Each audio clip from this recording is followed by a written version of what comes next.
The Legend of Zelda series is very well known for its action-packed, mystery-fueled, puzzle-focused fantasy adventures, slaying dangerous creatures with swords, arrows and bombs, using a unique set of tools to traverse the landscape, and even going as far as using magic to enhance your abilities. These adventures never disappoint. But one underlying part of these games which is often overlooked in my opinion is the music. Well, not the music itself, rather the musicians within the games. The series is very well known for its soundtracks, but something we rarely talk about is the actual musicians found within these games, whether that be an NPC playing an instrument or Princess Zelda playing the ocarina. The series actually has its fair share of musicians, with the most recent installment Breath of the Wild giving us Cass, a fan favourite character, which actually inspired me to compile what is in my opinion the best musicians in the series, and put them head to head in a ranking of who is the best in my honest opinion. We'll be looking at their musical abilities, stories behind their music, and them as a person. So be sure to go and grab yourself a snack or drink and send them in to get featured right here, and let's take a look at the best musicians in The Legend of Zelda. The Indiegogos. Kicking off our list takes us to the Great Bay of Majoras Mask. Originally, this list was going to be focused on one sole musician per spot, and I wanted to pick Miku, or however you say his name. I'm just going to be saying Miku. Miku? I really don't know. Miku. That's what we're going with. From Majora's Mask. But seeing as he is part of a band, and said band has an entire storyline, I felt it was only right to note them down as one entire pick. The Indiegogos are a Zora band with ongoing problems. Lead singer Lulu has had her eggs stolen, and in an attempt to recover them, lead guitarist Miku tries to get them back, only to be brutally beaten by the Gerudo pirates and left for dead in the Great Bay. Link finds the near-dead Zora floating and goes to save him. Upon reaching the shore, the Zora will give all he has left in him to explain the situation, and in the dying embers of his life, he busts out his guitar for one last song, doing what he knows best, clinging on for dear life in order to try and save Lulu's eggs. But what makes this musician even more meaningful is his relationship with Lulu. It isn't explicitly said anywhere in the game, but the pair are heavily implied to be together, making his effort all the more deep. After playing his final tune, bowing out on doing what he loves, the Zora drops dead. But if Link plays the Song of Healing to rest his soul, Miku's spirit will rise and say, "Carve my farewell song on my grave. I'm depending on you to help that singer girl." Miku will go down as a rock legend in Termina, one who was due to play at the carnival in Clocktown. He could have given up on that shore, not bothering to pour his heart out, literally, but rather he builded one final tune which ultimately would aid Link in saving Lulu's eggs, after reuniting the band by playing to each of the members as Zora Link. This entire storyline gains Miku and his band, the Indiegogos, my opening spot. Link, Majora's Mask. Next up, the hero himself. This may be seen as a bit of an odd choice, but when you think about it, Link is actually a musician across various installments. I won't name them all, but a few noteworthy instruments would be his flute in A Link to the Past, his vocals as a wolf in Twilight Princess, the goddess harp in Skyward Sword, and of course his ocarina in Ocarina of Time. But I didn't want to pick Link as a whole, so I've narrowed it down to one specific hero, Majora's Mask. In this adventure, the music he plays isn't solely to unlock parts of a dungeon or learn a new skill, rather he actually plays for people, as well as those previously mentioned points. This is a hero who goes through essentially hell and back at the beginning of the game, being transformed into a Deku with no knowing way back, only for music to show him the path home. From here, the hero uses his musical knowledge to aid the people of Termina. I won't be going over every example as we'd be here for a while, but the most notable for me is the resting of each person.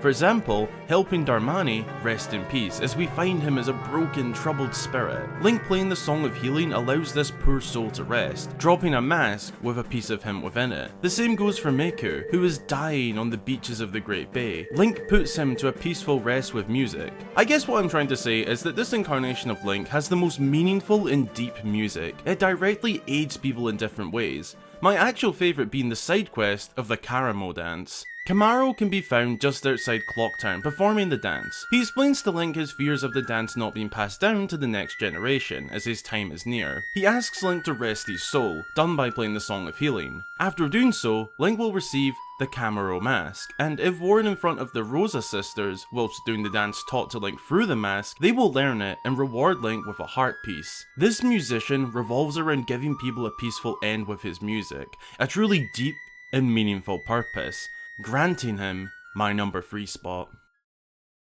The Phonogram Man. In the old Sheikah settlement of Kakariko Village in Ocarina of Time, we can find the Kakariko Windmill. Inside, the Phonogram Man. Now, anybody here who is a long-time fan or has had the opportunity to play Ocarina of Time will know all about this guy. He is the one who teaches Link the Song of Storms, but not in any old way. You see, the learning of this song, the Song of Storms, is one big time loop. A paradox. To best describe this man and the song, I am going to quote Zelda Wiki, page linked below. The Phonogram Man stands inside Kakariko Windmill playing his phonogram. He's attempting to compose a musical theme inspired by the windmill's cyclicality. He loves to go around and around. Ironically, he is responsible for a time loop that ruins the enjoyment of the windmill by making it spin faster. The Phonogram Man is initially happy when young Link speaks to him. When adult Link speaks to him, he is bitterly angry at that Ocarina kid about an event 7 years ago. He fails to recognise adult Link as that boy. When Link pulls out his Ocarina of Time in front of the Phonogram Man, he angrily recounts the day the boy tampered with the windmill by playing the Song of Storms on the Ocarina. He plays the song on his phonogram in demonstration. In doing so, he unwittingly becomes the one who teaches it to Link.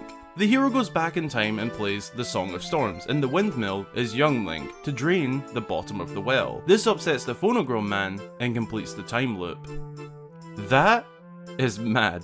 Despite his instrument being a phonogram, which is basically a record player from my understanding, he is still controlling the tempo. It's not so much his musical abilities which gain him my number 2 spot, rather the insane story behind his music. I guess you could also call him a one-hit wonder, as this is the only song he plays, and man, how iconic has it become? The paradox of the Song of Storms is what earns the Phonogram Man in Ocarina of Time my number 2 spot.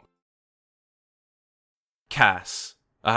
Where do I begin with this dude? Cass is one of the most lovable characters in Breath of the Wild. He travels the land with his accordion, playing songs to tell a story about the location. For example, in the Faron region, the song he plays guides Link through the Zonai ruins correctly. He hails from Rito Village and even has a wife and kids there. The children even have their own side quest involving music. Maybe they should take top spot. As for Cass, he's just amazing. I don't want to go over every single piece of his work as we would literally be here for hours on repeat, which doesn't sound too bad to be honest. But to name my favourite, the Champion's Ballad piece. Oh my god, I love this one. It is without a shadow of a doubt my favourite. But it's honestly not just his music which is why he gains this spot. The entire backstory of his musical abilities is something I love. Cass's teacher. We don't actually know who this person is. We just hear of them throughout the game, said to be someone who worked within Hyrule Castle and that they were a Sheikah poet, even said to be in love with the princess. But I can't justify Cass being the best musician because of someone else in his life. Well, they influenced his music, so I guess I can. My video, my rules. I really don't know how to describe why Cass takes my top spot other than they are a brilliant musician, and in my honest opinion, have the greatest story behind them. That is why Cass takes my title as The Legend of Zelda's best musician. Thanks a ton for watching. I really hope you enjoyed the video, and if you did, be sure to drop a like and consider subscribing. Who do you think the best musician of the series is? This is just my opinion, but be sure to leave a comment with yours. As seen at the beginning of the video, we just recently reached my lifelong dream of 100,000 subscribers. I'm not even joking when I say lifelong. I have made YouTube videos across several channels for like 9 or 10 years now, starting this one back in 2016. I was always fascinated by the idea of reaching such a milestone and getting one of those shiny play buttons, and now I have actually achieved that. I want to say a big thank you to everyone who watches my videos and enjoyed them enough to subscribe for more. This is my biggest life achievement to date, and I couldn't be more happy with this. It wouldn't be possible without you, and I mean this from the very bottom of my heart. Thank you. In celebration of this, I will be doing a few things.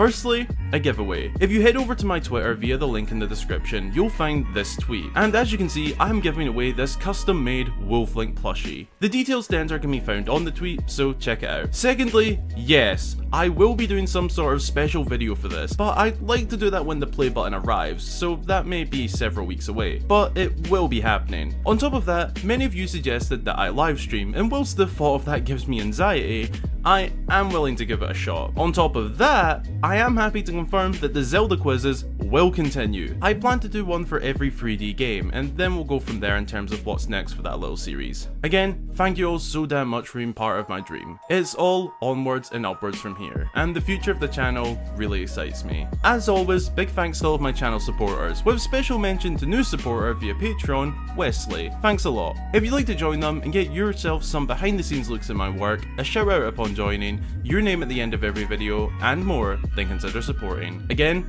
thanks for watching, and until the next time, I've been Hyrule Gamer.